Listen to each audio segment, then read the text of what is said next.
It's hard to be called the N-word and not have any context. I was taught that like racism was over, so it's not racist. I feel like having kids for me, like it was so traumatizing. Here I am like living this life that like these old men told me would make me happy. And it's like the exact opposite. Like I'm not happy. I'm the most miserable I've ever been. At the time, didn't see any way out of it. Hi everyone, welcome back. We have a guest. Yay! The third mic comes out of its frightening liminal space once in a while. We're very excited to have you on the show today. I'm excited to be here. Tara, what's your last name? Sorry. My last name's Herbert. Tara Herbert.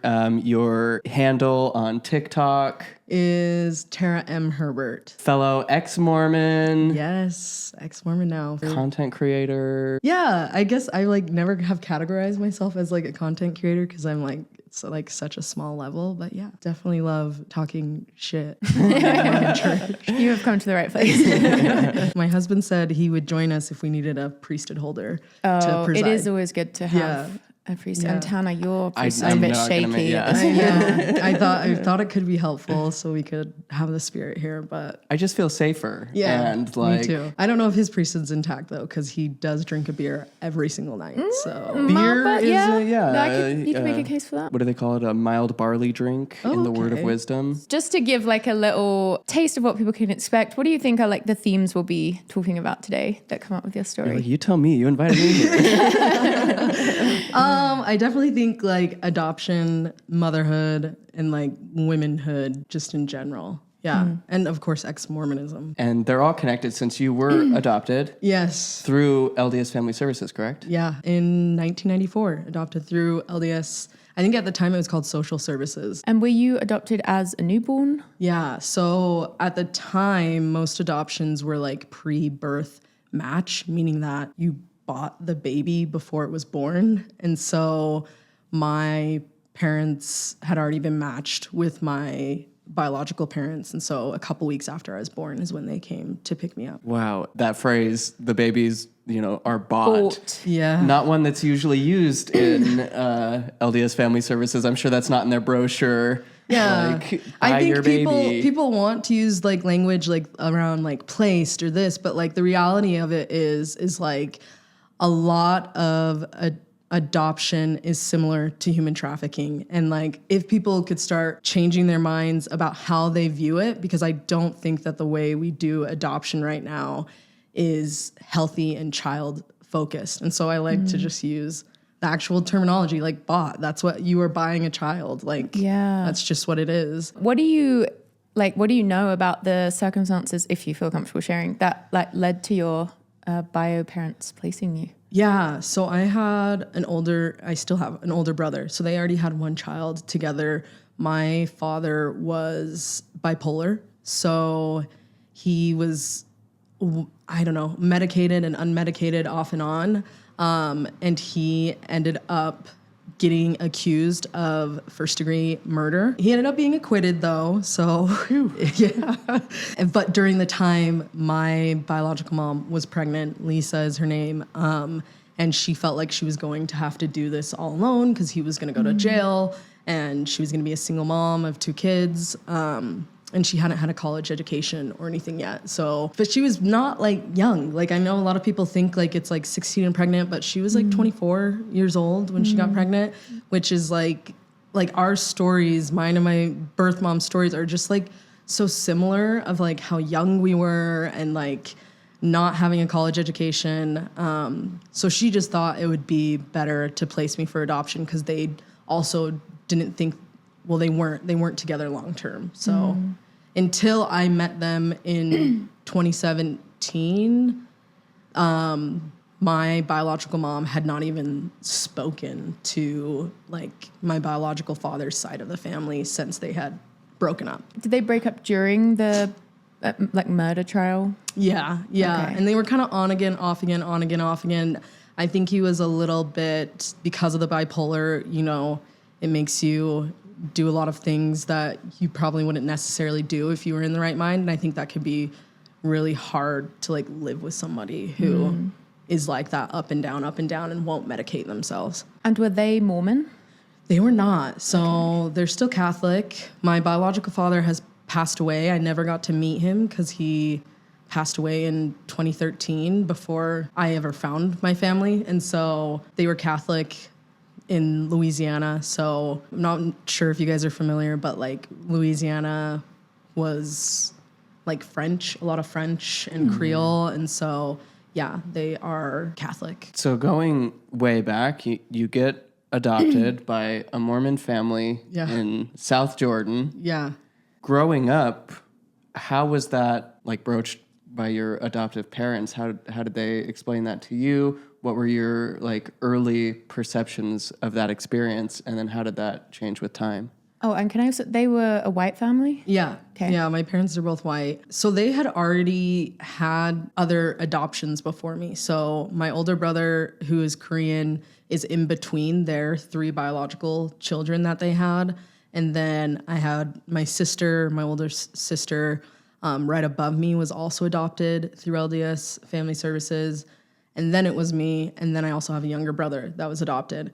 So I think growing up, I felt a lot of safety in my home because there was other adopted kids. And like we were probably the only, for a long time, like Black people that we really saw was like our siblings. And I feel like it was very much taught to me that my adoption was like divine, right? Because we in Mormonism believed that like before the pre-existence, like we chose our families, we decided like which families we were going to come to. And like that was the same thing with me, but it just had to happen through adoption instead. And then also we were sealed together, all of us, which I think like at a young age, I felt like, again, like it built like, yeah, this is my family. I belong. This is like my people. Like this is where I was always meant to be and where God always wanted me to be. But it didn't stop me from having feelings of like, I feel like this is like a huge schema that I still carry around of like constantly throughout the day, I'll think I'm alone. Like I'm just alone in this world. Even though I'm married, I have kids, I know my biological family, I know my adopted family, like that is just something that like anytime like I'm like sad, my body like straight goes to like, you're alone. Like there's only one of you, like you're all alone in this world, you know? And so I felt that a lot growing up just because I think like a lot of it had to do with being Black in Utah because it's like not only are you adopted, but there's just no Black people. And like to me that is important. I don't think like when I was younger I realized how important that was, but like sorry, I'm gonna get emotional. But it's hard to like be called the N-word and not have any context or like knowledge around like if it's like it feels bad, you know, but like I was taught that like racism was over, so it's not racist, you know? So it's just like, oh, they're just like being mean, but it's like it's deeper than just being mean and things like that. So yeah, I think just growing up in Utah in general, like I would say there's like parts of my childhood where I'm just like, this was so beautiful. This was so great. Like I loved, like had no cares in the world. And I think now as an adult that I've like processed that, it's like, that's like what makes me emotional about it is because I think it was just like naivete and like, I don't know how beautiful a childhood can really be if you're just like it's like kind of not reality. I don't know. Like it's not real. It's like kind of this facade. I don't know. You had this, I think it was just like a text title on one of your TikToks that said, I was Mormon before I was Black. Yeah. Which I just thought was such a powerful line. Would you talk about that a bit more, like that concept? Yeah, there was no concept of like just race in my home. And so people will call that like colorblindness. And that was like a big thing through the 70s and like 80s. And like even now, like even more, I feel like Black people like are hopping on kind of that trend of like race doesn't matter, even though like in a sense, yeah, it doesn't matter, right? Like what race somebody is, but it does inform a lot of how like we move throughout the United States. Like it does matter in a sense because a lot of the way things are because of race. And a lot of the things that like I was experiencing, had somebody been racially informed, I don't think it would have been as like jarring to understand, you know, that like, yeah, people are racist, like, and there are people who are ignorant and just don't like Black people. But I think I just wasn't taught about like being Black, and not in the sense of like it was very stereotypical, right? Like I learned what being Black was like how most white people learn it, from TV and stereotypical ideas of what Blackness is. And so it's like people would always tell me that like, oh, you're an Oreo, brown on the outside, white on the inside. And it's like, yeah, I know. Isn't that wild? The goal. I know. Which is, yeah, just a little bit messed up. And I think like my view of Blackness was how a lot of white people view Blackness. And it's not in its like full sense, right? Like it's like in white people's eyes, Black people exist in this monolith, right? And there's only one way to be Black. And if you don't present this way, then like you're not Black. And it's like now as an adult, I'm just like, I just laugh because it's like all the Black people I know are so different. Like you have nerdy Black people, you have jocks that are Black people, you know, you have Black people who are into anime and sewing and all these different things, just like you have for white people. Like you're not just one thing. And so for me, my identity was in Mormonism because I had no identity with myself, I think. So I think I really like latched on to like that belief that like Mormonism like is the thing that's going to bring us all together. Like it's the thing that's going to like end racism and all of this stuff. And I just had no idea like real context of what it meant to be Black. I'm just like reeling from, you know, the experience of a white man grappling with church stuff. Yeah.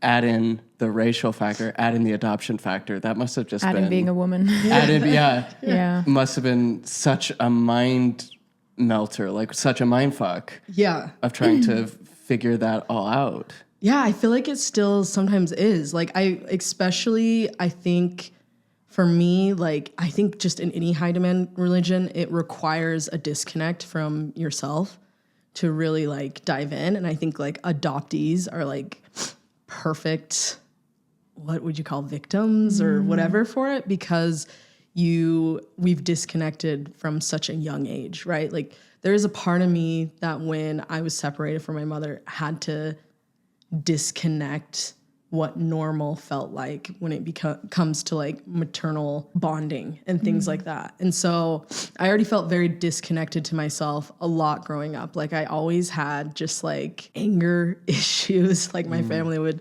tell you that, especially when I was younger. Like I just like would get very dysregulated and very quickly. So it was either I'm like laughing, happy, so excited, or just like so angry, ready to like destroy everything.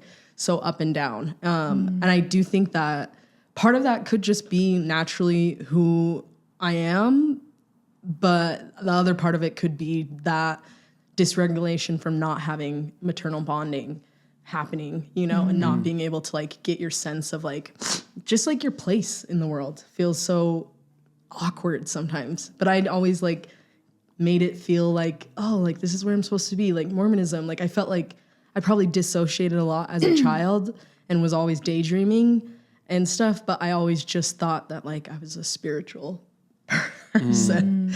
But now I'm like, oh no, that's not like spirituality. That's like poor mental health. Isn't that the surprise always? Like, oh, what I thought was, you know, spirituality was just like bad coping mechanisms.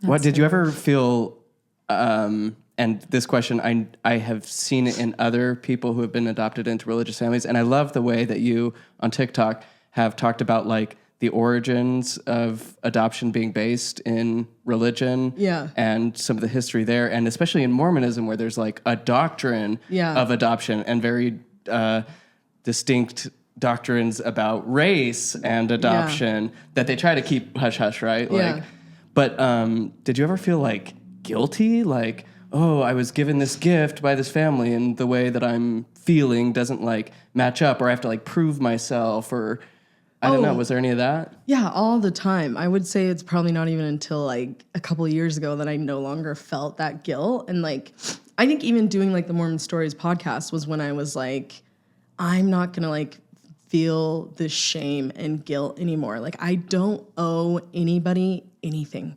And I think a lot of adoptees feel like we have to be grateful to our adopted parents. And you'll see, like, if you go read the comments on my TikTok, like, people unashamed will say just like horrible stuff. Like, I've had comments of people saying like, well, better off than being left in a dumpster, when it's just like, I was never going to be left in a dumpster. Those weren't the options. Yeah. Or they'll be like, oh, like they saved you from foster care. Again, just so ignorant to like how adoption works. Like most of us who are adopted, we were already bought before we were even born. So it's like, I was never going to end up in foster care. I was never going to end up in, I guess foster care in the United States is like similar to orphanages, even though we act like it's, I don't know, not. Just things like that. And people like feel no shame in saying those type of things, because I think just in general, it's been a huge thing from churches to push adoption to go against abortion, basically. So as a solution. And when the reality is like, you can have an abortion and feel absolutely terrible about it or have no feelings towards it. And that's the same thing that's happening with adoption, except most of the time, like 90% or higher of the time, the biological mothers and parents wish they didn't have to place their children for adoption. Like they wish that that wasn't the case. So it's a little bit different. Like we're not unwanted babies like people think we are, you know? I absolutely hate just that concept that because a family adopted you, you have this kind of debt that you owe from being a baby and even from before you're even born. Yeah. Like what a horrifying thing to add to, like, I don't know, in Mormonism, there's already so much like proving your worthiness. I just can't imagine that being wrapped up in the mix, even like subconsciously, or... Oh, yeah. I just hate that so much. Yeah, it's big. Like I felt like, especially leaving Mormonism, I felt like I was disappointing my whole family. And like, I think a lot of us feel that way, and it's really intense. But for me, it like manifested as real psychological disorders. Like I was like having psychosis, like hearing voices, seeing people. Like as everything was crumbling down, it was like my mind was like also crumbling because my worldview had shifted so much. Yeah, it's like, how do you perceive reality when your entire sense of reality is crumbling, and your entire sense of belonging and your entire sense of normalcy? Yeah. Yeah. And like the idea of like family, right? Like how important it is to like have kids, get married, yada, yada. And like, I feel like having kids for me is like it was so traumatizing.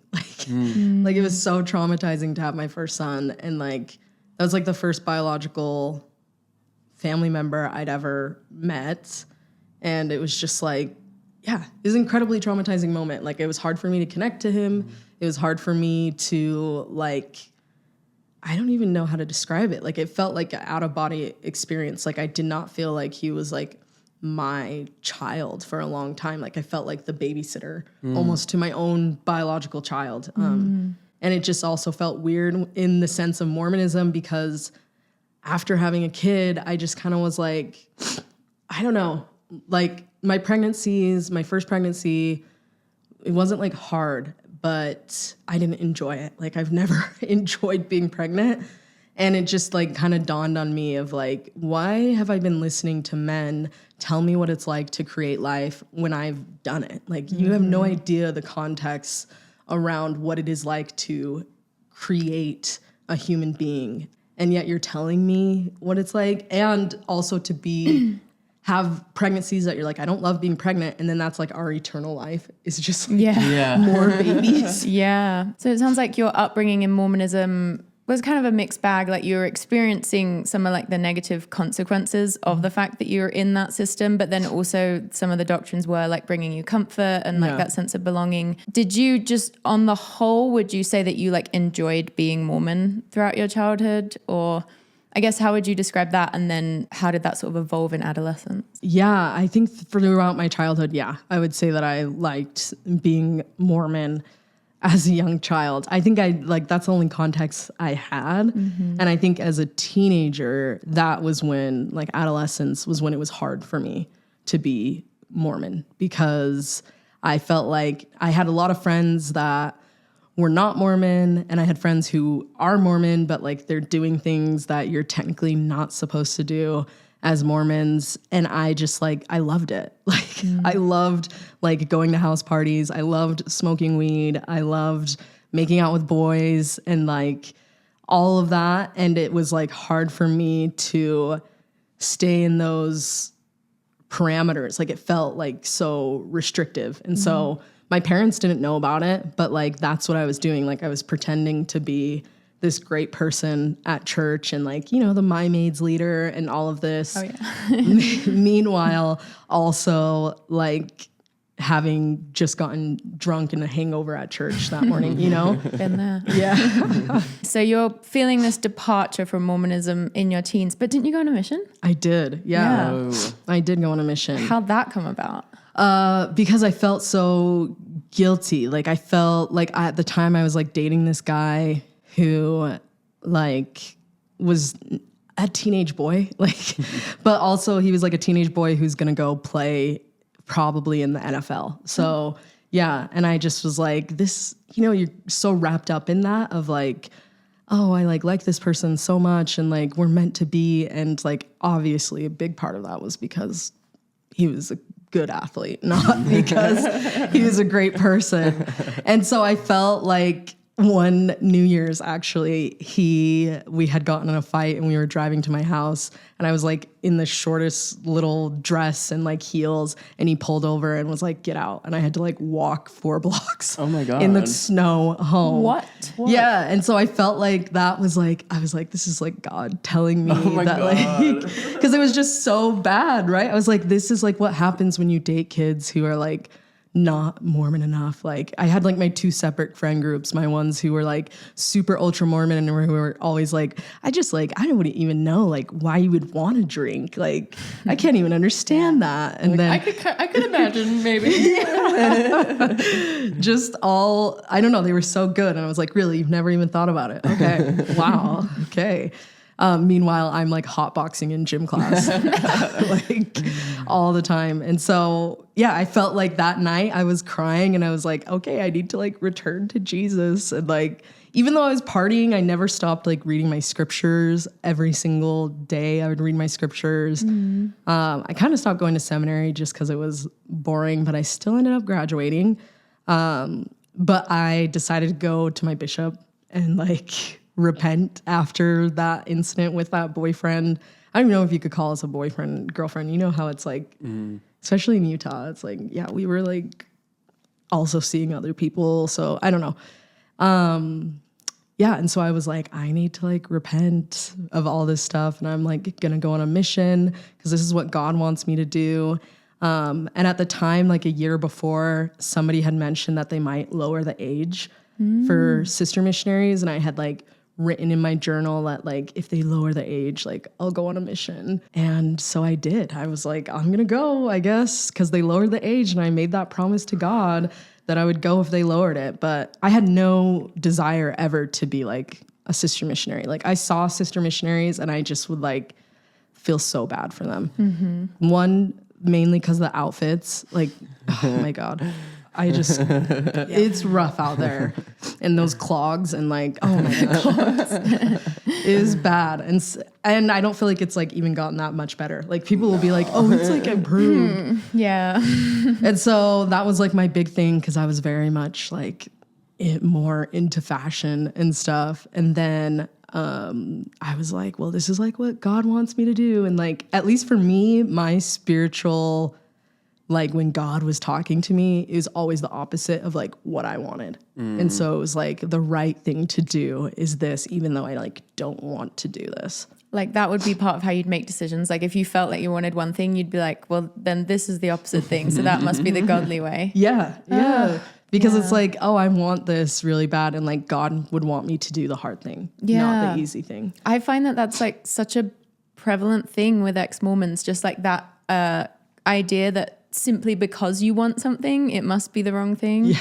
Which is it just goes so deep. It's so hard to unpack after leaving. Yeah. And so you're just miserable. Yeah. So where'd you get called to go on your mission? I went to Atlanta, Georgia. Okay. Yeah. And it was like the worst year and a half of my life. I feel like even when we're talking about mental illness, like that's when like mine was like born. Like the anxiety of like, oh, you have to be out at this time, and like the white handbook and like all of these rules, like just created like, I feel like a monster inside of me. And when I went to Atlanta, like there was 2 other kids from my ward, which is like the congregation that got called to the same mission. We had all 3 gotten called, but they had both come home early. And so, yeah. So it was just like a whirlwind. And that was like when I first learned about like Mormon teachings of like Black people and the priesthood and like the temple ban for on Black your mission. Yeah. Yeah. I was going to ask like how long you made it before you. Oh, it was like right stuff. away. Like as soon as I stepped foot in Atlanta and off the metro, I had like Black people like pulling me like, I will save you. Like get out of this. Yeah. Wow. Because they were like, this is like a cult and like it's not for Black people. Like they brainwashed you. And like I would carry around a picture of my family being like, no, see, like they're not racist. Like look at my family. We're all different races. And like we love each other. So that was like very, I don't know, I just considered it like anti-Mormon stuff. And like to find out that it was like all actually true because I read Mormon Doctrine on my mission. And I like tried to ask the ward mission leader in that area of like, what on earth? Like, is this real? Like, is the curse of Cain? Like, are you really, like, do we really believe Black people are cursed? Because at the time they had never like denounced that. And so I'm like, is this like legitimate? Like, you think I'm cursed? And I had kind of like felt that way. Like, I felt like that was like confirming how I had felt my whole life, right? Like, I didn't know the backstory of my biological family, but like, I always assumed, and people around me always assumed that like, they were probably doing drugs. They're probably like not great people. And like, you know, just all these wild stories of why somebody would place someone for adoption. And then I felt like how people would mistreat me. And like, just in general, like my companion at the time would say very racist things about the Black people there, you know, like they can afford to get their hair done, but they can't afford to feed their children. Just like, yeah. So I just was like, when I heard that was like what we taught, I was like, oh, like that's why like Black people are poor in this area. Like this is like we're cursed from God. So you initially just believed that doctrine. Like once you, instead of it shaking your faith, it sort of, you leaned in. Yeah. Cause I was like, well, it makes sense. Like, I guess like this makes sense. Like why we're being treated this way and why I've been treated like unfairly in certain circumstances. Like it just, I don't know. I think it's just like born out of, like you could tell how low my self-esteem was, like to believe that, you know? Yeah. Which is definitely a purpose of the mission, is to destroy your self-esteem so that your only esteem comes from church righteousness. Yeah. And it was just, I don't know, it was wild. And so that was like my first interaction too with like really, really racist people who are like threatening to like kill me and like get off their porch. And like, yeah, it was just wild. And like, I feel like I would like write to my mission president and he would just be like, oh, you're like doing the work. And like, there had never been a Black missionary in this area. And I just was like, now looking back, I'm just like, I don't know, like kind of how dare you? Like, why would you put me in such an unsafe situation like that? Knowing that like, I don't know. Yeah. Yeah. So you're reading like Mormon doctrine and stuff, which is like not an easy thing to be digesting on a mission. Was that like throughout the entirety of your mission that you were like wrestling with stuff like that? Yeah, I would say, yeah, like because I felt like one, again, I didn't have an identity as like a Black person just in general. And so like it felt easier to like unidentify with like being Black and identify stronger with like being Mormon instead, because then it means like I'm not as evil. And like since I was raised by like white parents, like maybe it also puts me like a step ahead of other Black people, which again is just like internalized racism, you know? Yeah, it just reinforced kind of all of those things. And then I had to come home for nose surgery. I had a deviated septum that needed to be fixed. And while I was home, one of the friends in my neighborhood who had been sent to the same mission, he decided to take his own life. And so that was just like, I don't know. Oh, whoa. I know. It's like wild. Because he had gotten our other friend, he had gotten her pregnant, and which is crazy because she ended up placing her baby for adoption. And before I left, like they wouldn't let me, but my friend was like, don't read like his letter that he wrote, because he wrote like multiple different letters to different people. He didn't write one to me specifically, but he was like, don't, like, I'll tell you everything like once you get home from our mission. Because he knew that I probably wouldn't go back out if I found that out, because I feel like even at that time, even though I was only 19, I was already kind of struggling with like adoption. Like I kind of already, I don't know, like it felt like I was supposed to be like the spokesperson for adoption and for people to like do this, even though my own feelings toward it were, if you don't have to, like, don't, you know? Mm-hmm. But he was right, because when I found out that she, placed her baby for adoption, like, yeah, I just wish like I could have been there, but I also understand, like, I understand when people, like, that was our belief system. We didn't believe in abortion or any of that stuff. And so I don't know, but sometimes I think that like placing your baby for adoption feels like way more cruel than abortion to me. Like, because I just think like people will never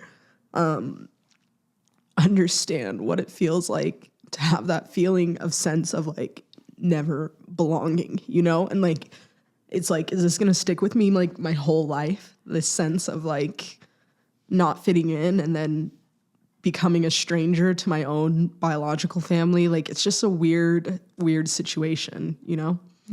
So you didn't read the letter? I didn't. I went back and I had 9 months left on my mission, and I finished my mission. It wasn't until literally my last week there that I had emailed this friend and was like, tell me like everything now. Like you said you would tell me once. And he told me that. And like, by the time I had gotten home, like she had already like had the baby and placed the baby for adoption and everything. So yeah. I'm just appreciating your like willingness to discuss difficult things and without shame. I know it takes a lot of like personal effort to get to that place where you can do that. So thank you. No, of course. And I'm like such a baby, like crying about it. No, every time. Like, not a baby. What you said about abortion is so true. And like Mormons are taught that, you know, there's a number of spirits that have to get here. Yeah. And if we don't allow them to get here, something bad will happen. Yeah. And it's like, well, they God could easily just go to a different aborted. body, or if they're, you know, the spirit's in the fetus and it's aborted, then they just go to the celestial kingdom, right? So like, what's the issue? Yeah. People don't realize like life isn't anything until it's something. Yeah. And like, until a baby is a baby, it's not a baby. It's a growing clump of tissues. It's, you know, 2 sets of DNA morphing and all that. And it's like, just because life can happen doesn't mean that it has to happen. And life being present isn't always preferable. Yeah. And that's just the way it is, unless you believe all these other things that are totally based in, you know, religious ideology. Yeah. It is interesting that Mormonism's opposition to abortion is almost like, it's like almost like they're admitting that they think like a baby's soul will be punished in some way, which like, well, why? Why would that happen? God would just send it to another body, or like you said, celestial kingdom. I think they think it's the woman though, like who does that. And it's like, I'm never going to tell somebody how they should feel about whether they want to have an abortion, have an adoption. I'm never going to tell you how to feel about it because it's so personal and it's really not even any of my business, honestly, how you should feel about it, because maybe you do get an abortion and you feel like that was a life and you feel really, really bad about it. Like, I'm not going to say that that's not going to happen, but I do know that like people's ignorance around adoption and just in general, you could have just as much regret of placing your child for adoption, or even more, because now you have this living, breathing thing out here that one day might look you up and remind you of like your abandonment, so to speak. Like, because that's what it feels like, right? Even though I love my biological family and I love my birth family, like it feels like I was abandoned. That's what my body and mind tells me, is that I was abandoned and I'm alone. I'm alone in the world, you know? You had a closed adoption, right? Yes. So I didn't know anything about my biological family at all. Wow. Do you think it would have helped you if you could have known more growing up? Or are you glad that you didn't know more? I don't know. I really don't know. Like, I think like it probably would have helped me to be able to see like people who look like me and like get a sense of like who I am, because we all get our sense of self-identity from our parents, our relatives, our, you know, cousins and people around us. So I think it may have helped with that. I don't know if it would have helped with me wishing that like I wasn't adopted though. Cause I still like, I feel like seeing them would have just made me be like, see, like everything's okay. Like take me back, you know? And that does happen. Like it does happen. When I first met my biological family, like I was like heartbroken to see that like they were doing fine. And that like my brothers, because I have 2 brothers, that they like had a good life. Like that sounds so messed up that I'm like, I was hoping that it was like worse, but it was like, what? Like, you're fine. Why? Like, why? Like it's like I needed a reason. Like, and now it felt like there was no reason. And like, why did this permanent decision have to be made in a moment of temporary crisis? Yeah, when you'd been like suffering your whole life up to that point because of that to some degree or another. Yeah. And then that makes complete sense to me, that it would be so heartbreaking. Yeah. Yeah, it's definitely easy for people to just look at adoption as the fix-all situation. Yeah. Like, well, this is great because then, you know, a baby can go to someone else and be raised and loved. And it's like, no, all the trauma of that experience just falls on the weight of the child at that point. Yeah, exactly. And now you live in this paradigm, right? Because like my biological mother is like the worst day of her life, and my adopted parents, it was like the best day of their life. And now I live somewhere in between that being the worst / I don't know if I would say best, but you know, like I live in between where those people, I'm like the byproduct of this situation now to go on and try and like have a healthy life. Like it's hard. Yeah. So how was adjusting back to regular life after your mission? Was it a relief to be home? Oh yeah. Like I think like just like moments after my mission, I rode a bike the majority of my mission. And I just remember like riding a bike when I first got home and not having to go anywhere. I was like crying while I was riding this bike, just like out in the sun. Like I was like, I could just like go to a park and just like lay on the grass and just like not have to be anywhere or do anything. And I think to me, at least my mission was like the ultimate, like it really did feel like coming home from like a cult, like to kind of deprogram and like get back to regular life, because it just, I don't know. Like you just have all these things that like make you feel guilty. And like on your mission, you get like so on board with keeping track of like all of your numbers and everything you did good. And like that stuck with me, like even until a couple of years ago. I would keep track every day, just like mental notes of like everything I did good and everything I did bad. And then I just ruminate on it every single night before I go to bed. It's total scrupulosity. Yeah. Oh, it's hard for people who've never been on a mission to understand the like pressure you're under and constant day in, day out, self-monitoring, monitoring others, being monitored constantly. Yeah. It's terrible. It is. And I can't believe like that we even did that. Like, I just don't know. Like, people will be like, it's like the best 2 years. I'm like, it was really hard for me. And if I could go back, like, I wouldn't have gone. Like, and if there's somebody watching thinking, don't go on a mission. We always say that. Do not go. Don't go to a BYU school. You won't like it. Like, and if you do like it, then I guess you'll probably be Mormon for the rest of your life. Yeah. People say like the best 2 years, and I maybe would have said that at some point, but with like the brainwashed smile, like the best 2 years in that, like, it was the hardest, but hard things made me learn a lot, I guess. Yeah. And it's like, you actually don't have to go through a lot of hard things to learn valuable lessons. In fact, you can do things that you want and learn things. Yes. And I feel like it's such a horrible feeling to feel like, you know, like when you're like dressed in your mission clothes with your badge, like I hated going to the store and just feeling like other. Like I was like, I just can't wait to just like blend back in with society and not like have people constantly look at you. And I think for me, it was like even on a bigger scale because like I had felt that all growing up, right? Like I always have had people constantly looking at me, constantly like saying comments, you know, just because they haven't, like in Utah, they just haven't seen a lot of Black people.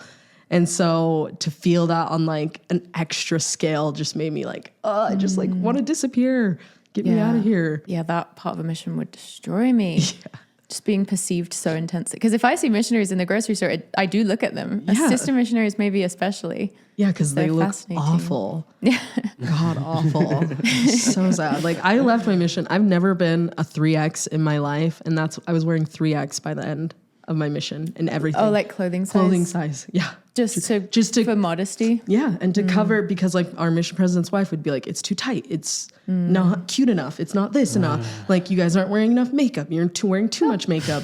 Blah, blah, like all over that. By the end, I was just like, this is at least this is like, you can't see any curves, can't see anything, but like it looks moderately put together, you know? So you come home, you're happy to be back. You got married pretty young, didn't you? Yeah, I think I got married like a year after my mission. And I met my husband like literally a couple months after I got home from my mission. And this is a fun fact that I feel like I've told people this, but Secret Lives of Mormon Wives, Whitney Levitt, was my mission companion. Oh, no way. Oh, fun. Yeah.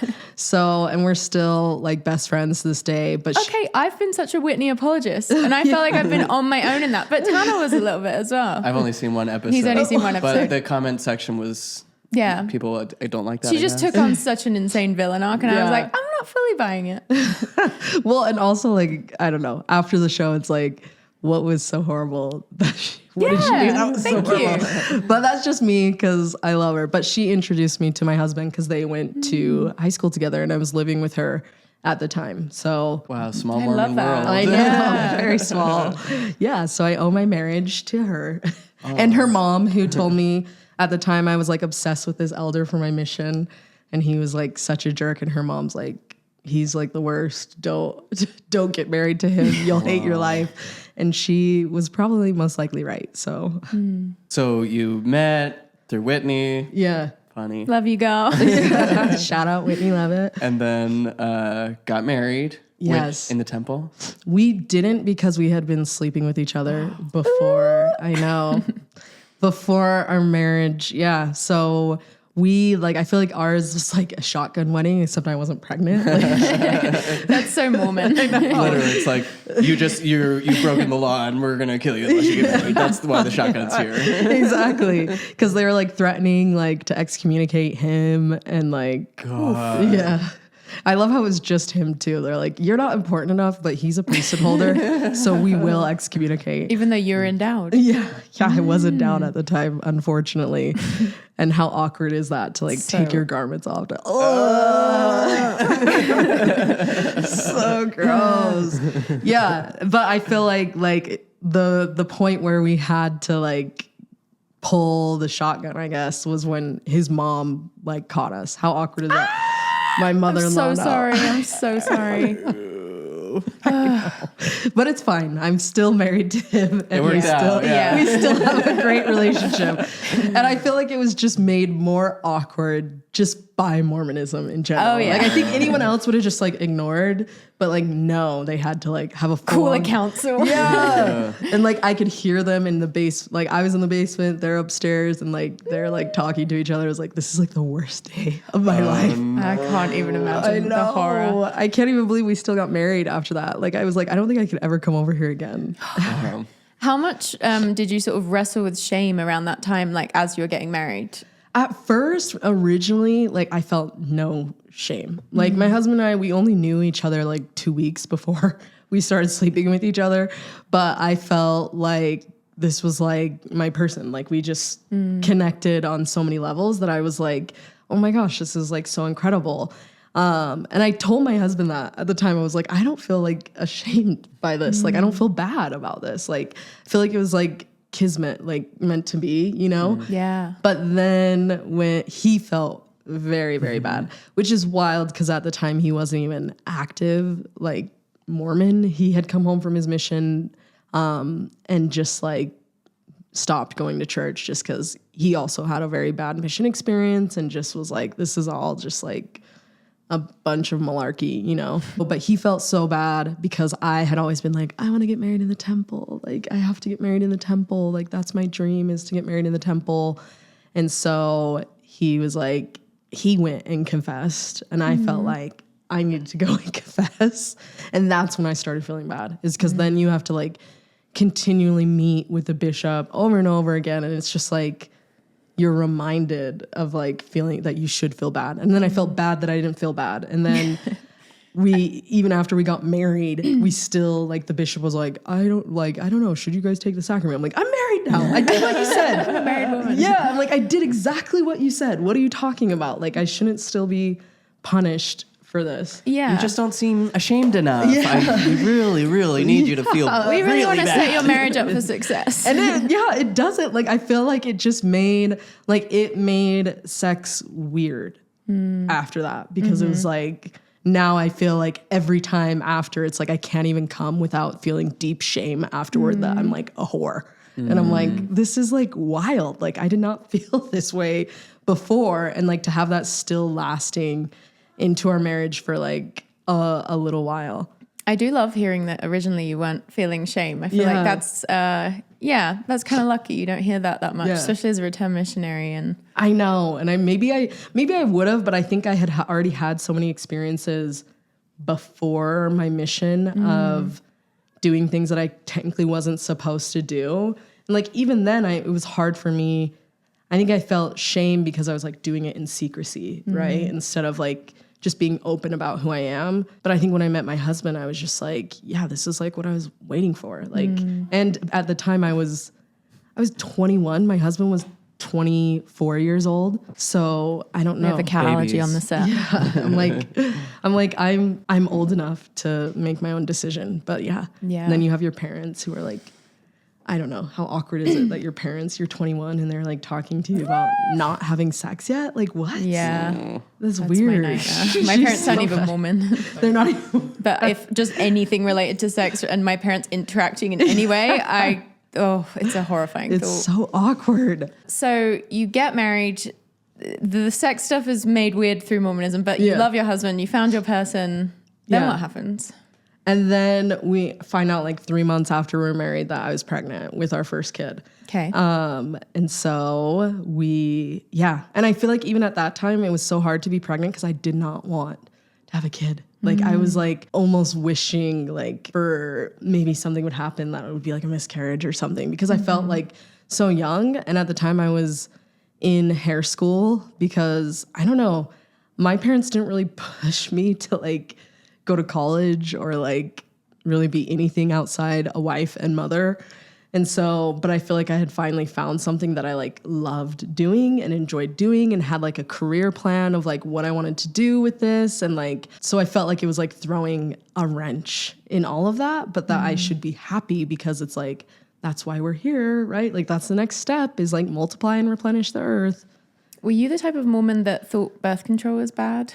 I didn't. I had been on birth control since my mission, actually, because I had polycystic ovarian syndrome and I had like cysts on my mission bursting. I'm so sorry. I know. I'm so sorry. And so Just add to the psychological thrill of it all by some intense and I know it physical was pain. from stress. Like I know it was just like the extreme stress and the eating. Like I love Georgia, but like you should not be eating that much fried chicken. And like it's either all we had was like really heavy food or like just not eating at all, you know? So it's just like so messed up to go from being like really athletic, playing sports and basketball, and then having such a interesting eating. Yeah, like no control. I feel like Alyssa Grenfell talked about that in our mission video. Like just suddenly not having control over what you eat is like kind of more fucked up than it sounds. Yeah, and I was a really good, like I've never had issues with like eating disorders or anything because I played sports and they like have nutritionists and are like so important on like eating enough food to not just sustain but to have lots of energy, you know? And I feel like it was like a really healthy foundation of like, oh, I know this food like feels good and like I'm not worried about what I weigh. I'm worried about feeling sustained and being strong and having energy. And then like my mission like is when all of that got like so messed up because it was like, again, the mission president's wife saying, you guys are too ugly, too hot, too this. And then it's like also you never know when you're gonna eat. I don't know if you experienced that of like, so when you do get food, you're just like that's the only time in my life I've ever experienced like food scarcity and like it was bad and you're paying for that. You're paying to be hungry. Right. I recently had, well, the worst pain of my life was an ovarian cyst. I hadn't had one before, not to my knowledge. That we were in Costa Rica and I thought I was dying. I thought I had appendicitis or something. Oh, and as a So, missionary, as a that'd be missionary, so I terrible. And then you cannot can't, imagine. like, you feel so much guilt every time you're like in pain because you're not supposed to take time off of work for any reason, Yeah. even if you're like dying. And I couldn't even like it got to a point where I was like quite literally like wearing a diaper because I was just bleeding so bad. And I just was like, yeah. And it was so awkward. Like I like tried to have a conversation with my mission president about it. And he's like, go talk to like my wife instead. It's like, can we really not talk about like periods and stuff? Like, this is so weird. Like you're a grown man with multiple children. Like this is not a taboo subject to talk about, you know? and For an old Mormon, yeah, definitely. So it was just awkward and really unhealthy. I feel like when I did get pregnant, I was very surprised because at the time, polycystic ovarian syndrome wasn't like very much studied. I mean, it's still understudied, but like they basically told me I was in early menopause. Oh. Yeah. Whoa. So I found that out on my Mormon mission. Like, and I literally was like, oh my gosh, who's going to marry me if like I can't have kids? So you weren't expecting to like even birth control or no birth control, it just didn't seem like that likely that you would get pregnant. Yeah, So you I probably really hadn't even like confronted it as a possibility. No, I didn't. I literally was just like so shocked and thought it was like a blessing, like to be pregnant. And two things can be true at once. Like it can be true that like this is amazing that like you can get pregnant, but also it probably wasn't the right time for me to be pregnant and having a kid. And you said that was kind of the catalyst for confronting a lot of things, right? Yes, especially like my own adoption. Because after I had my first child, it made me confront a lot of Mormonism because I was just like, again, who the fuck are these guys to tell me what it's like? Like, I don't even have to die to create life. Like, they're talking about like after this life, they'll be able to create life. I'm like, I literally just pushed an 8-pound human being out of my vagina all alone. Like, I did that all by myself. No priesthood power, no nothing. Like, and I created every finger, every hair on his head, you know? And you're going to tell me what it's like to be a god? Like, please. Yeah. So it made me think of that because I was just kind of like miserable in Mormonism because once you have a kid, it's like most women become stay-at-home moms. And that was what happened to me is I had to cut back my work to like very part-time and just be a stay-at-home mom. And when I had my son, it was hard because I didn't feel any connection to him. Like, again, I felt like I was just babysitting him and that he wasn't really my son. And I thought like maybe after he's born, I'll feel that connection because I didn't feel it. You know, people talk about like when you're pregnant, you're going to feel this. And like, it's a living, breathing thing. Like I felt nothing. I was just like, I don't know. It felt like an alien in my body. But it made me also wonder where I came from. And I was talking to somebody about just like this experience of having a kid after being like adopted, because I feel like it made me like want to go find my biological family. And I think it just was the realization too of like the maternal separation. Like I don't think like my brain like could put together like the trauma yet until I had him, and was like, I don't know, even though I felt like a babysitter, like I just couldn't imagine just like giving him away, like, and not being there. So yeah. Yeah, very complex feelings. Yeah. And the Mormonism of it all, I feel like didn't really help, because then you feel this pressure now that you've started a family to like have your kids 2 years apart or like 18 months apart. Like, so it made it really hard, because after I had him, I was just like, I didn't know I was like going through trauma. Like I thought it was just like postpartum depression, which it probably was partly that, but like I just felt so traumatized. Like I was like, I'm like, can't be a mother. Like, I don't even know what I'm doing. Like, I have no instinct or inkling of like how to like keep a human being alive and raise a human being. And being a mom, like, I'm just like not meant for this at all.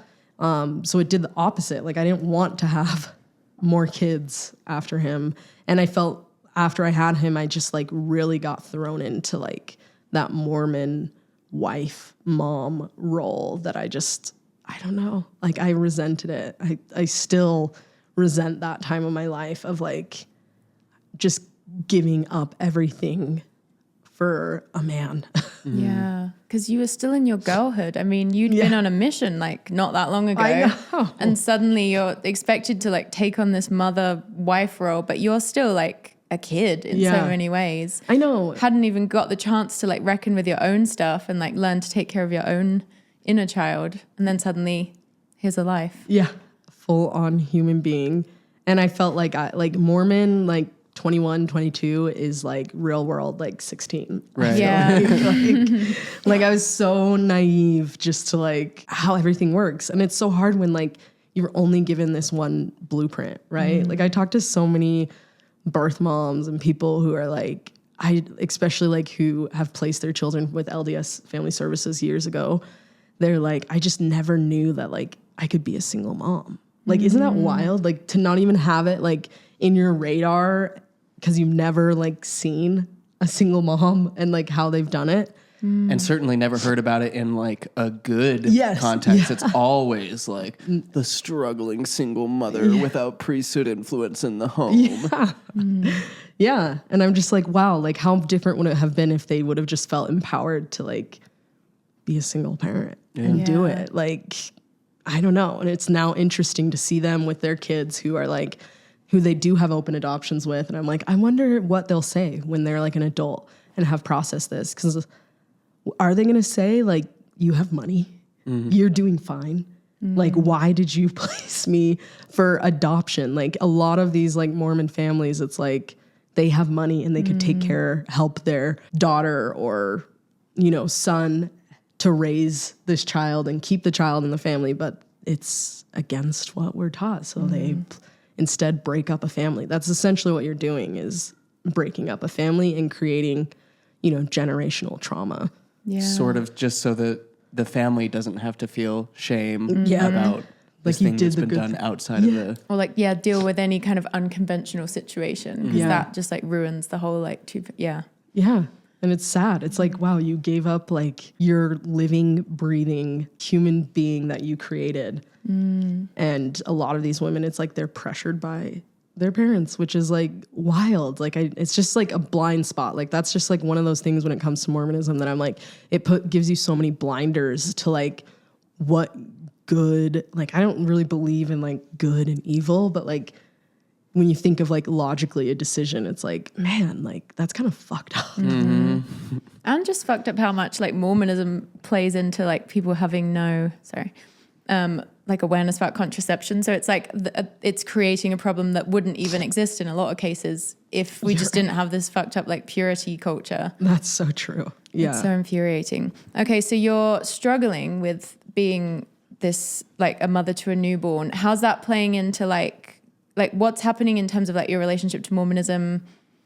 It's getting harder with Mormonism because I'm starting to just resent Mormonism as a whole, because I'm starting to resent just like men in general, which is so funny because, you know, like I swear it's like on Twitter, all these Mormon men are like, these ugly blue-haired blah, blah, blah. I was like, Mormonism has created more feminists than any like Christian hardcore. Like that is what creates these blue-haired, like unattractive people that, and it's like, this is why, because you've made me fucking hate men. Like, why would I like a man after being told that like, this is how womanhood is going to be, and not listening to me about my actual experience of womanhood. And like, and the fact that the biggest insult is the way they look, like, oh, they have blue hair. So it's like, you're just proving the point that like the way women look is like primary to you and above all else. And definitely not respectful. I think like that was like, you know, everyone says they have like their feminist awakening.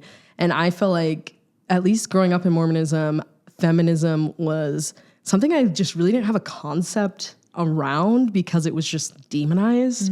And so now when I feel like I'm like, you know, becoming this new person and like I won't say like hating men, but I started to resent just men in general of like telling me what to do and like thinking that they know best. And now I have to be like a stay-at-home mom. And now I'm just supposed to like follow my husband around the world for his job.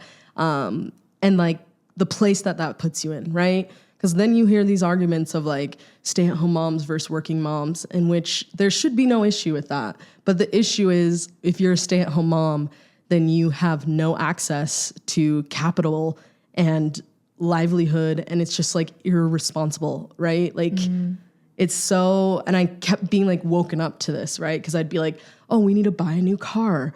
And then we go and they'd be like, well, since you don't work, like your credit's great, but like you don't have any work history, so you can't get a loan in your name. You know, like just the realities of like the world that I did not know how the world worked kept like smacking me in the face of like, and so I just was like, what am I doing? Like, it's like, I like to work. I've always worked. I've had a job since forever.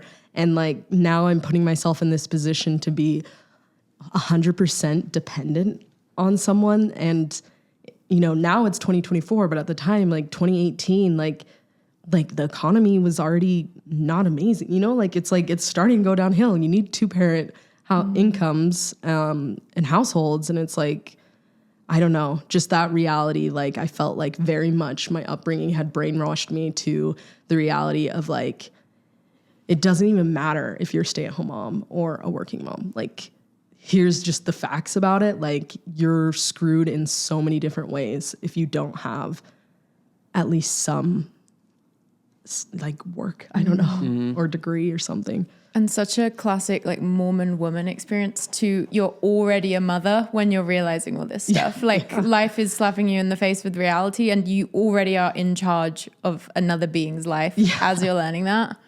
Yeah, worst experience. So it's not like take some time, figure all that out, build some credit. It's like, you better figure it the fuck out right or yesterday. Yeah.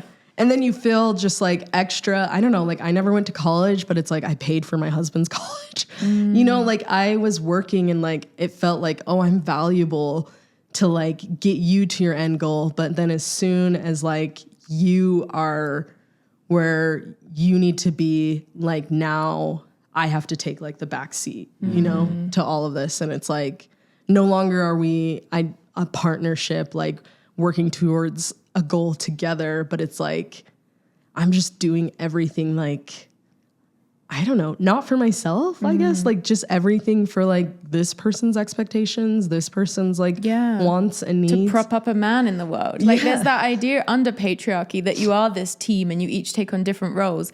But the reality of it most of the time is like, yeah, you're working together with the shared goal of propping up the man in the world. Yeah. And to see my husband, like, because I was very successful in hair. Like I was able to work for my hairstylist, and like multicultural hair in Utah does really well. So if there's stylists, like learn how to do black hair, because it did really well. And I made like, we bought our first house with the money that I made, you know? But then you're like being slapped in the face of like, but you need to be a stay-at-home mom, but you need to be cooking, but you need to be doing that. Like, it's not like, hey, like, look at what you accomplished for us. It's like, no, now take like your back seat and do what you're supposed to be doing, even though that like we wouldn't be here without me and like without us. But I'm like, but I facilitated your life to get you where you're at, you know? And now you're moving up the ladder and making more and more money and having bigger and bigger accomplishments. And I'm just like literally sitting at home with a child and going brain dead.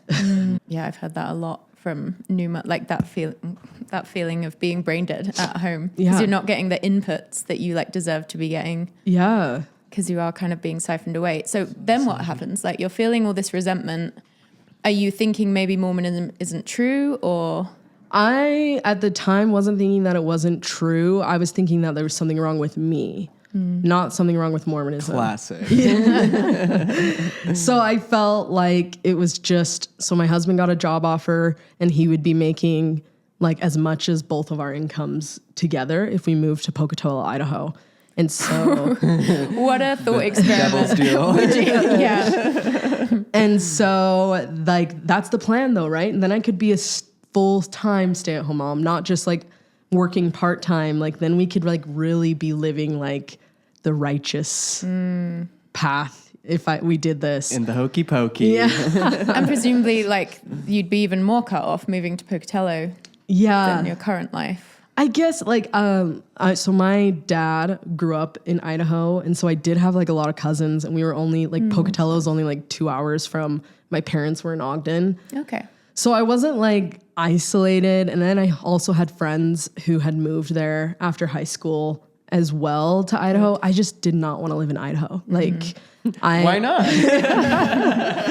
my dad's from Rupert, so I had gone to Idaho my whole life, and like that was my idea of Idaho, is like, this is so boring. Like literally whenever we'd go to visit my grandparents, we'd stare out the window and watch the squirrels because like that there's just like nothing to do. Squirrels are on. Look at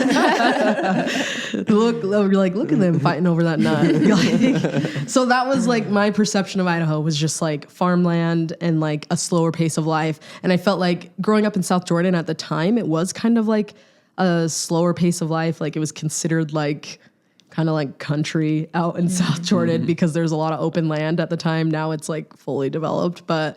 And I felt like I was the type of person who was always trying to like get to the city. Like we would go on vacations to New York City and I would just like, I would like die to live here. Or going to California and like Sacramento and be like, oh my gosh, like I would die to like just like live with this energy, you know, and like seeing all these different types of people. It just, that's where I had always envisioned my life, of like a big city. And now we're going to an even smaller town that's like the worst. And so my husband, I felt like that was like God's, like a sign from God that I need to quit my career and like move to Pocatello for my husband's job and be a full-time stay-at-home mom. And at this time we were dealing with secondary infertility. So I wasn't getting pregnant the second time around.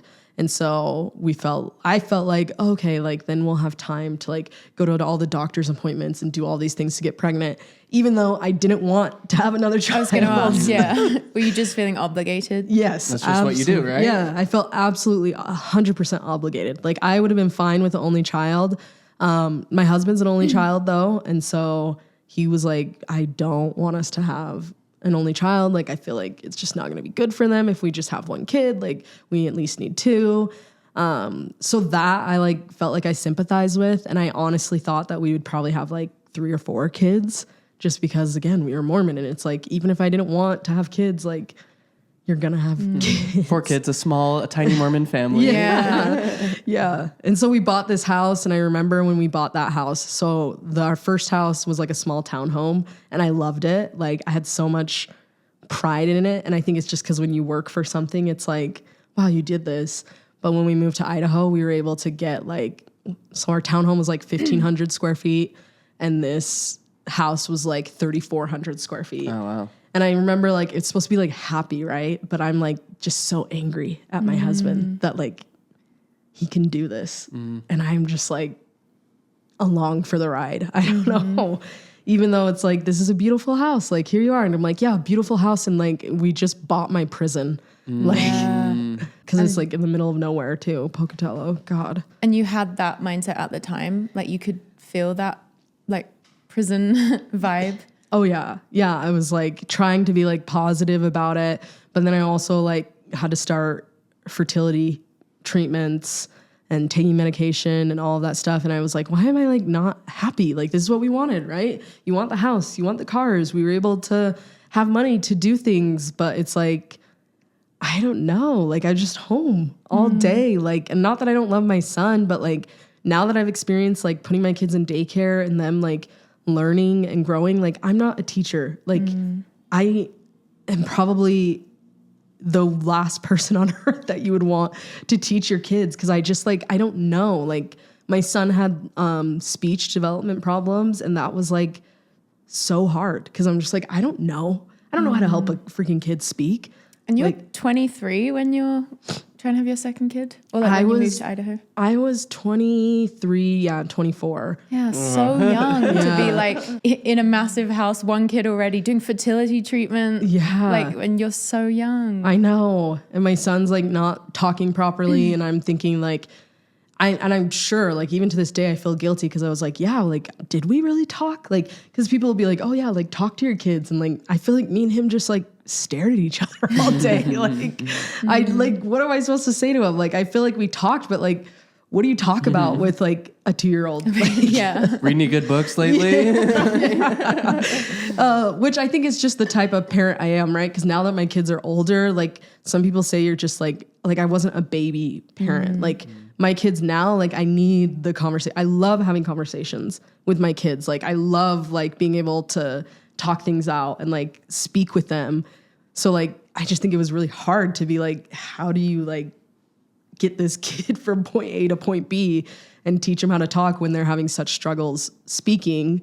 And then I just like, I felt like Idaho was like Utah, but like back when I was growing up, right? So like not a lot of Black people, even like older patriarchal ideas, to the point that it's like in the government so bad. Like my son with his speech, like we weren't poor, but like to take your kid to go get services like that, like 3 times a week is typically like $150 a session. Holy shit. Yeah, it's expensive. And so we were able to get help to get on this specific Medicaid for him so that they would cover it.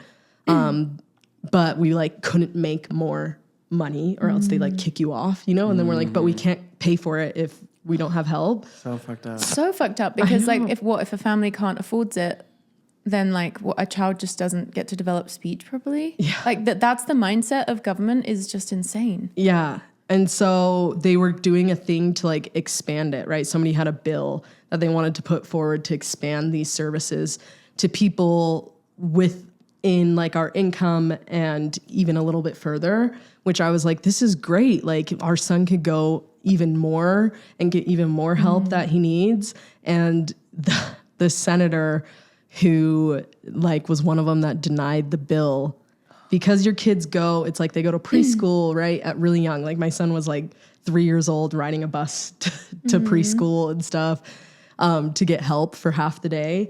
But because he was, I'm assuming Mormon, he said something along the lines of like, we just believe kids should be at home with their moms and that their mothers can teach them. Oh my God. And I just was like, oh, like that's when I like feel like I just was like, I'm breaking. Like, what the fuck are you talking about? I'm a mom. I'm telling you, I don't know how to teach my kid how to speak. I didn't go to school for speech this. development school, which people do. Yeah. It's like an entire specialty and you're supposed to just like pick it up somehow. Yeah. And so it didn't get passed for it to expand. God. And that's when I like started like caring about politics, like, which is so ironic because like my husband's uncle was the governor of Utah and I never really cared about politics. And I feel like that's like by design though. Like whenever I talk to like Mormon women, like none of them really care about politics. And like, we don't really like know what's going on. We're like, oh, like silly politics. Like that's for men. Yeah. Like I was just like, hopefully Mitt Romney wins. That was like as far as it could go. Yeah. And so that was like, because like that, like finally something that affected my reality, you know? And especially like my son, like, oh my God, only when we come to Utah do people say like, he's so special.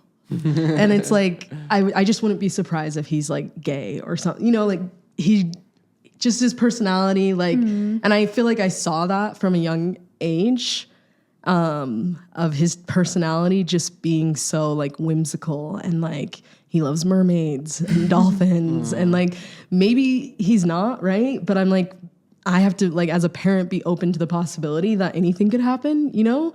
And that's when I started also having issues with the church because I was like, I'm not going to raise my kid like it's bad to be gay or trans or whatever. Like I don't, like at that point I was like, I don't even fucking care. Like I just want him to speak. Like I want him to be able to speak. Like why would I even care what his sexuality is if I just like want him to like thrive in life, you know? Such a silly, I don't know.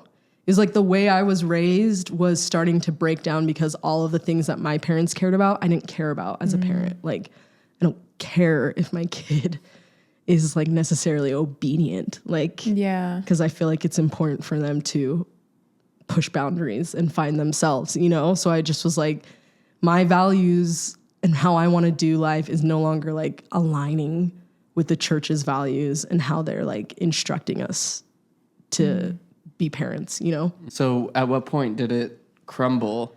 And then also a kind of follow-up question. You had a closed adoption, but you have met your biological family. So at what point did that happen in relation to everything crumbling? Was it before or was it after? Yeah. So right before we moved to Idaho is when I met my biological family. And that is kind of what started the crumbling because I, again, saw my brothers who both had cars. My youngest brother was in private school. He now has a full ride scholarship to LSU. And I'm the only one out of the family who hasn't gone to college. It just kind of was like, I felt like more set back rather than like helped, you know, I don't know, like this better life, like it like was a huge realization that like my life was like not better. It was just like different than theirs. And not only was it different, but I was like grieving how they were like strangers to me. And I never got to meet my biological father, which was like just really heartbreaking because you just think that like you're going to find yourself once you like meet them. And I tried to like make it like faith promoting in my head of like, see, I didn't miss out on like anything. See, my life was great too. But in the back of my head, I was just like, again, angry and resentful at my brothers, at my biological mom, because I was just like, why me? Like, I'm like the middle child, you know, like, why did it have to be me? Like, kind of awful to like wish that it was one of them, but. No, that seems so normal. Yeah. And so then it just was hard because I was having a struggle just with parenthood in general and being a stay-at-home mom. And then I started having psychosis and seeing people, hearing voices. I stopped wanting to leave my house. And this happened a little bit before we moved to Idaho.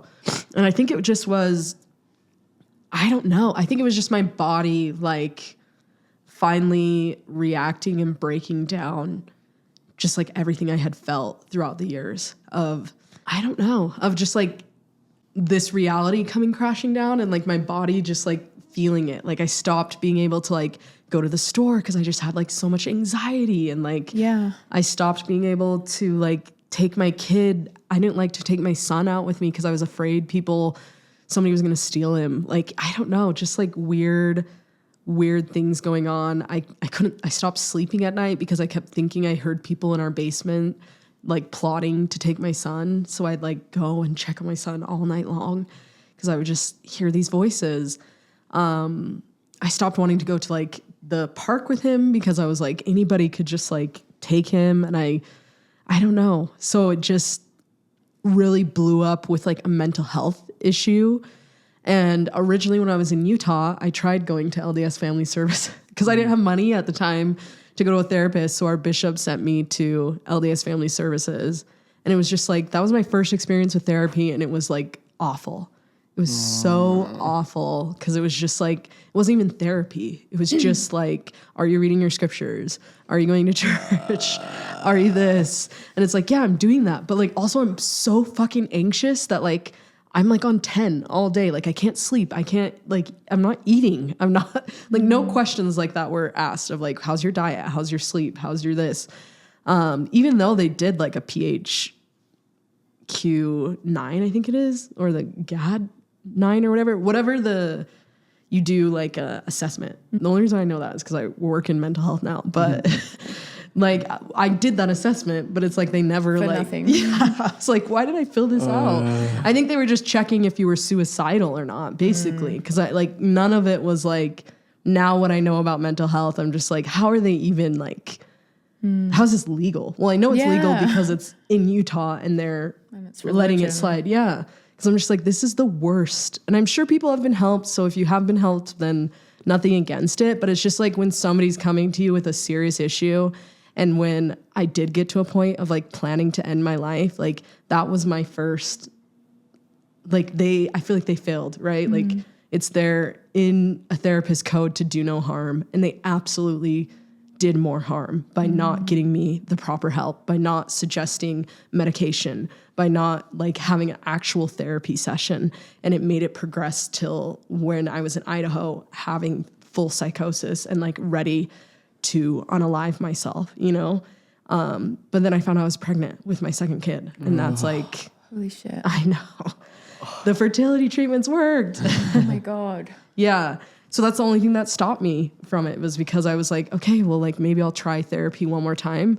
I went to like my primary care doctor and was just telling him that like, oh, like I just feel like crazy, whatever. And he like gave me a really good referral to a psychiatrist. And at the time I thought I had bipolar disorder because my brother has bipolar disorder. My father had bipolar disorder. And I was like, that's what this is. Like I have bipolar disorder. And I was like really ashamed of that, of like, I don't know why I was like so ashamed because I just think like, you know, we get reinforced all throughout our life of like subtle things when it comes to mental health. I feel like in Mormonism, right? Like when you're dating and they're like, oh, you don't have any mental health problems, right? And it's like, this stuff isn't going to show up until later on down the road, you know? Like how would I have known that I would have such like huge mental health struggles at 21 years old, you know, like I haven't even had a kid yet, you know? And it's like, at that point I was like, just realizing that like, it's not if you have mental health struggles, but like when, because like it's going to happen to us all at different points in your life where this happens. And like, just the lack of like education around it, like was like astonishing, you know, like, especially like my friend who successfully completed suicide, like in our ward, it was just like something you just like don't talk about, right? Like just, if we just don't talk about it, like these kids won't have any issues. Like, let's just not talk about it. And so like, that's what I had done at that point, I'd been home for probably like 4 or 5 years, right? I just not talk about it. Just never talked about this kid. And like, The fact that just like that alone that you've been carrying for those years with no real processing, yeah, on top of all this other shit, it's like just that one thing. Like I forgot about it in the story, but like that's just something you've been living with. I know, and it was just like such a surreal, like I don't know. When I finally went to therapy, I was like, oh, this is like what drives people to do that. Because when it first happened, I couldn't believe that would happen, right? Like I was like in my Mormon bubble of like, this doesn't happen, right? Like people don't unalive themselves. Like this is like so wild, you know? And I was like, how could he be so unhappy? How? And then it's like, you get to that place where you're like, oh, this is how, like,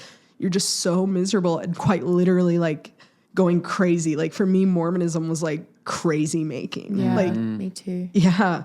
So by the end, I'm just like, I'm insane and I'm left with like nothing. I have no career. I have no like deep, meaningful connections with people, you know? You start to feel just like a stranger in your ward because you can't have like real conversations with people, right? Like, it's like, I want to have conversations of how fucked up this has been and how like this has messed me up and how like I don't like being a stay-at-home mom.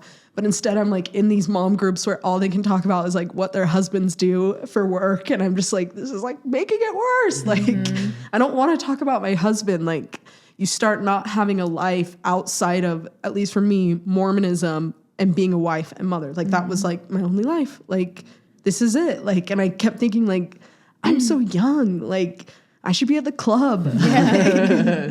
Like, but here I am, like living this life that like these old men told me would make me happy. And it's like the exact opposite. Like, I'm not happy. I'm the most miserable I've ever been in my entire life. And like, at the time, didn't see any way out of it, you know?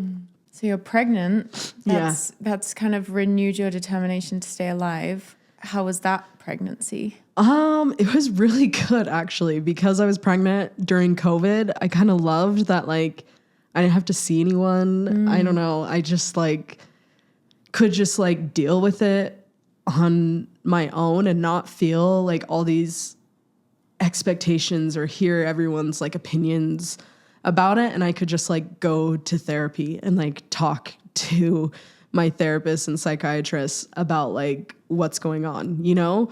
Because I think a lot of it, like my husband and I, like we were fighting so much at the time, like just because I think what was happening is like my worldview was shifting away from his, right? But I also am feeling this rub of like not being able to like have the words to explain myself to him, like to explain like the feelings and my thoughts that are going on. Like, you're not allowed to. Yeah. It's not even that they just like haven't dawned yet. You're not supposed to have those. Yeah. And it's like I didn't even know how to like bring it up or like what it is that I'm feeling or why it is that this makes me mad. Like every time I go to church, I was just like angry, just like furious. Like, and at the time I was the young women's like second counselor. And I just was like also shocked that like nothing had really changed. Like, you know how you have this idea of like things are changing in the church, like things are getting better. Like it's so much better now. And then to go and be a counselor and be like, oh my God, this is the same shit. And like I did the personal progress with the girls and I was just like, this is so fucked up. Like I like cannot believe that we're like, oh, like make a meal for your family, babysit somebody's kid. Like it's just so like programming you, you know, to just be a wife and mother instead of like talking about what career you might like or when is the right time to have a kid, right? Like why do we not talk about like actually planning to have children? Because it can be absolutely devastating if you don't, you know? So I feel like it was just like, that's just as irresponsible as like somebody's getting 16 and pregnant. Like I felt like a 16 and pregnant, like a little kid figuring out life all alone.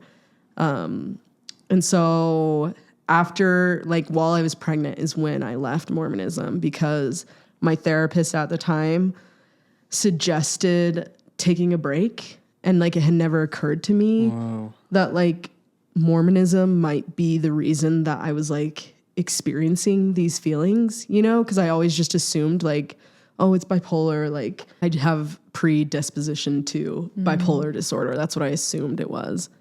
But then I was like really considered taking a break. And especially when COVID happened, it like forced a break. And that is when I felt like I like started getting better and not experiencing like such extreme anxiety and all this stuff that like I went back to work, found a salon to work at, and like kind of started the process of like finding myself again. And surprisingly, I started to be happier outside of Mormonism than in it. That's I feel like so many people had that COVID experience of like that gave them permission to stop going. Yeah. And then they're so surprised by how much of an impact that can make. Yeah. I feel like it's even more pronounced in your situation given all of that. Yeah. Thank God for actual therapy. I know. Right?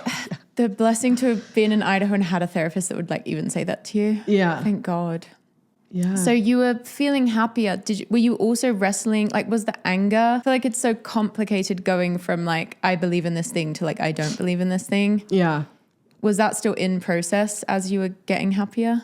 Yeah, I feel like there was definitely a lot of anger because one, I felt like my place in the world as just like a woman in general had been not just like lied to, but like I felt so disrespected. And I still feel very disrespected by just like the Mormon church in general as like a woman. And it has nothing to do with like, should women hold the priesthood? Should they not? It's just like the fact that like women are not in the room making decisions for ourselves that I feel like is incredibly disrespectful. And I feel like, again, when I hear a prophet or an apostle talking about creation, like I can't even stomach it anymore because I'm just like, you literally have no idea. Like you wish you had my vagina. You wish you had my ovaries to be able to do this because like you have no idea what you're talking about. No idea like this experience or what it's like. And now like you're telling me I'm gonna have to be pregnant after this life. Like it just really came collapsing down. And for a long time I did like, I just felt like Mormonism was like pitting men and women against each other. And I just was like, I don't want this. Like, is there a religion that can like be more egalitarian? Like, I want my relationship to be more egalitarian. And like, I feel like I started making friends with like friends who had come out as gay and stuff and like seeing them get married and like have such like a healthy relationship where they like a partnership, right? Not just like, I don't know, like everything's discussed, right? Of like, who's going to do this? Who's going to do this? Nothing's just assumed. But in Mormonism, it's all assumed that like the woman is going to do this, the man is going to do this. And it's like, I don't want to do that anymore. Like, I don't want to have to live within these roles anymore. Like, I want to tell you how I want to live my life, not you tell me how I should be living my life. Yeah. How long did it take for, because you said you were feeling your views shift and your husband is still in that paradigm. How long did it take to get on the same page or where have you come since then? Yeah, so it definitely took years, like, because we ended up moving to Reston, Virginia, and I feel like that just really helped our relationship because one, in Idaho, it's like, even if people aren't Mormon, they still are very conservative, living the same kind of gender roles, I feel like. And so moving to Virginia, I feel like it just like opened our mind to like how different families work and being able to like work out how we want our family to be. And he saw me struggling. So I went to a salon. Once we got to DC, I started working in a salon and I started doing hair for like, you know, Black senators and like Black people, women in tech and like all these things. And it's like, we're talking all day with like all these women. And I'm like, man, I've never like talked to so many Black women in my life. And it made me really like consider like, do I want to do hair for the rest of my life? Or like, was that the only option because I felt like it would be a good mom job?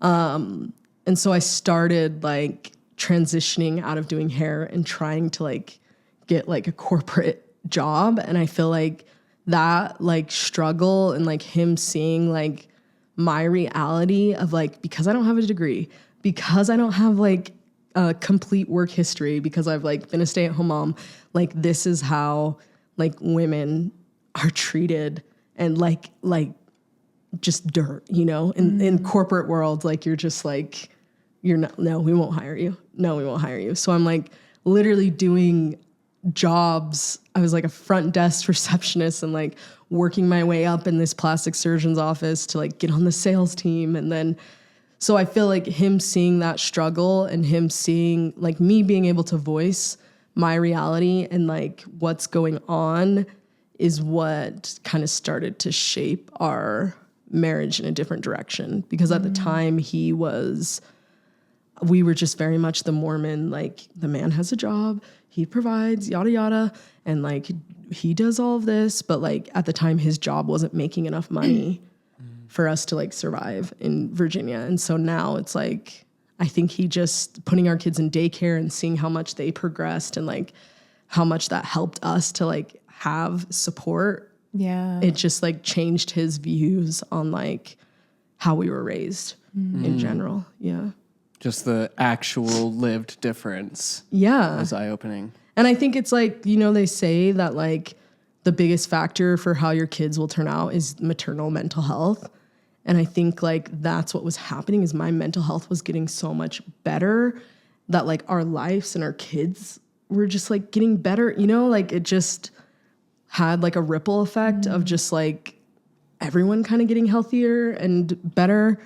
And so I think for him also seeing me like starting to enjoy life, because we had been just like enduring and trudging through life, like just so, it's just been so hard, you know? And so I think when he saw that like I'm making friends, I'm going out with friends, like I love living here, I'm like loving life, that it just started to change his perspective a little bit. I mean, he still considers himself Mormon, even though he drinks and doesn't go to church. He says he's like still just like in a phase of figuring it out, which is fine. Like, but I think it's like way better where we're at now because it's like we approach things as a partnership versus a, like the woman does this, the man does this, and like work it out, you know? Yeah.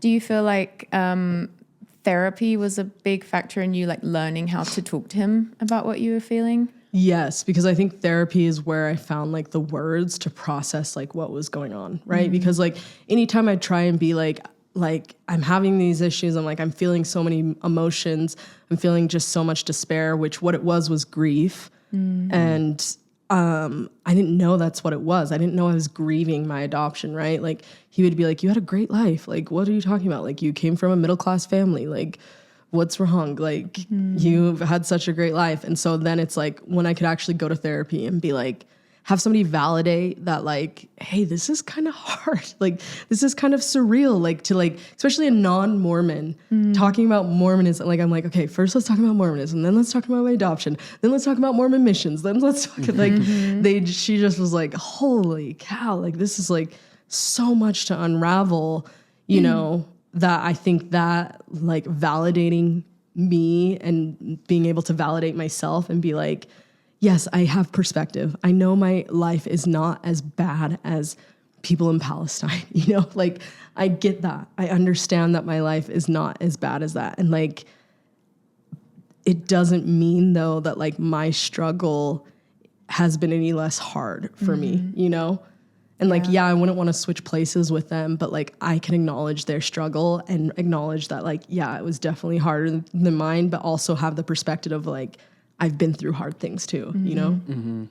Yeah. There's that saying that trauma and pain passes through families until someone's ready to feel it. Yeah. And that really hit me when you said it was just grief, because I feel like for so many people, there's just that like ocean of grief, even under, you know, an island of happy memories from childhood. But you like that grief requires you to recontextualize childhood and to mourn how things could have been and mourn the way that things were and how they've affected you.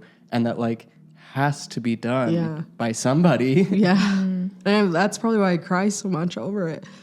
Just because like this is the life of an adoptee is like it's forever going to be mourning the life that you could have had and like the relationships that you could have had. Like, I don't know if I'll ever have a close, strong connection to my biological family, even though I like desperately want that, you know? And then I also don't feel like I have a close, strong connection to my adopted parents because we have Mormonism that is just almost in a way like a wall between us, you know? So we're very like superficial in our relationship. And so sometimes that's just, you know, how it is. And I feel like I don't know when you stop grieving that lack of connection, you know, like those are the most important connections in your life is like your parents, and to have those broken and feel like you don't really have a connection either way is like, it's hard. It's like hard to be a parent and like do that, you know, because it feels essentially like you're doing it alone. Yeah. I can, you know, empathize with the Mormon aspect, having the whole adoption experience behind that. I can't imagine the intensity of that feeling. I'm just, deconstructing Mormonism as a Black woman as well. That's like the layers of what you've had to like figure out compared to what the average ex-Mormon has to figure out, which is still fucking hard. Yeah. Just keeps going and going. Yeah.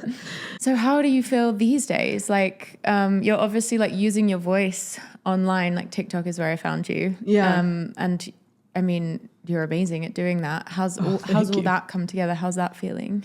I feel like it is amazing. Like, I feel like at first I was really like scared. Like when I did Mormon Stories, John Dylan is like, he's like, did you tell any of your family? I was like, no, just like my sister who was there to support me. And he's like, well, you might want to tell them because they're going to find out. I was like, no, they won't find out. They won't listen to this. Sure will find out.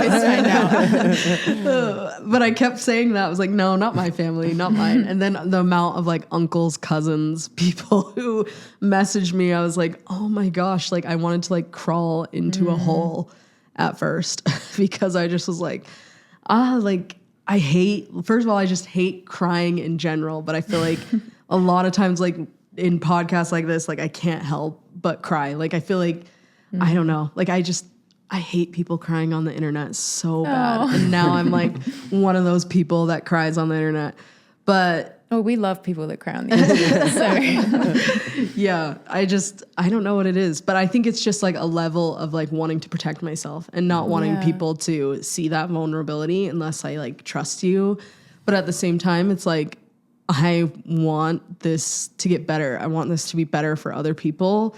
And so you do have to like make yourself vulnerable, you know, to people. But I feel like it's been good. I've loved like hearing people's stories. I started my own podcast. Pouty Mouth? Yeah.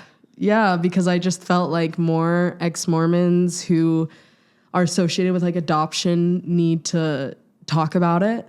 Because there's some crazy stories that I'm just like, wow, like this is just wild that this is happening and is still affecting our lives to this day. And I hope that there will be change that can come from it. And so I feel like I don't know, I feel really empowered to keep talking about it and to help other people to not feel that pressure. I've had tons of women message me that they felt pressured by their bishops still to this day to place their baby for adoption to somebody in the ward.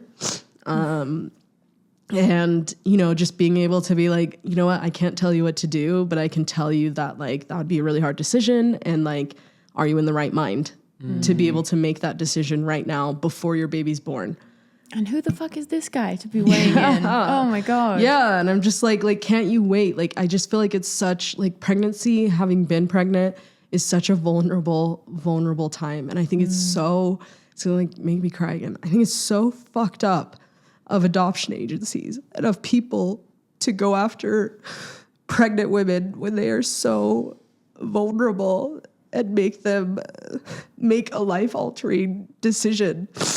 Like, it's not right. And I feel like I just like have to like shout it from the rooftops that like, this is, if you are against abortion, you should be against adoption because they're one and the same. And that's what I mean when I'm like, I'm not for or against, right? I'm just like, this is your life. This is your decision. So like, you make it. Don't let somebody else make it for you because you may not be able to live with the consequences from somebody else making that decision for you, you know? Yeah.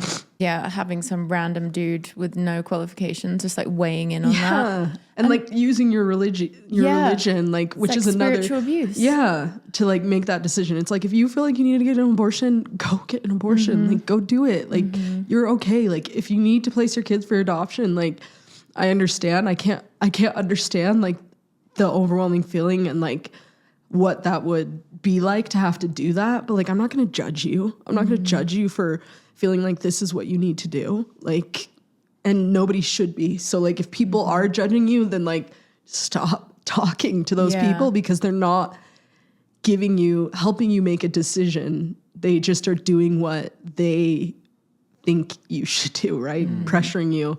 And that's coercion, you know? Yeah.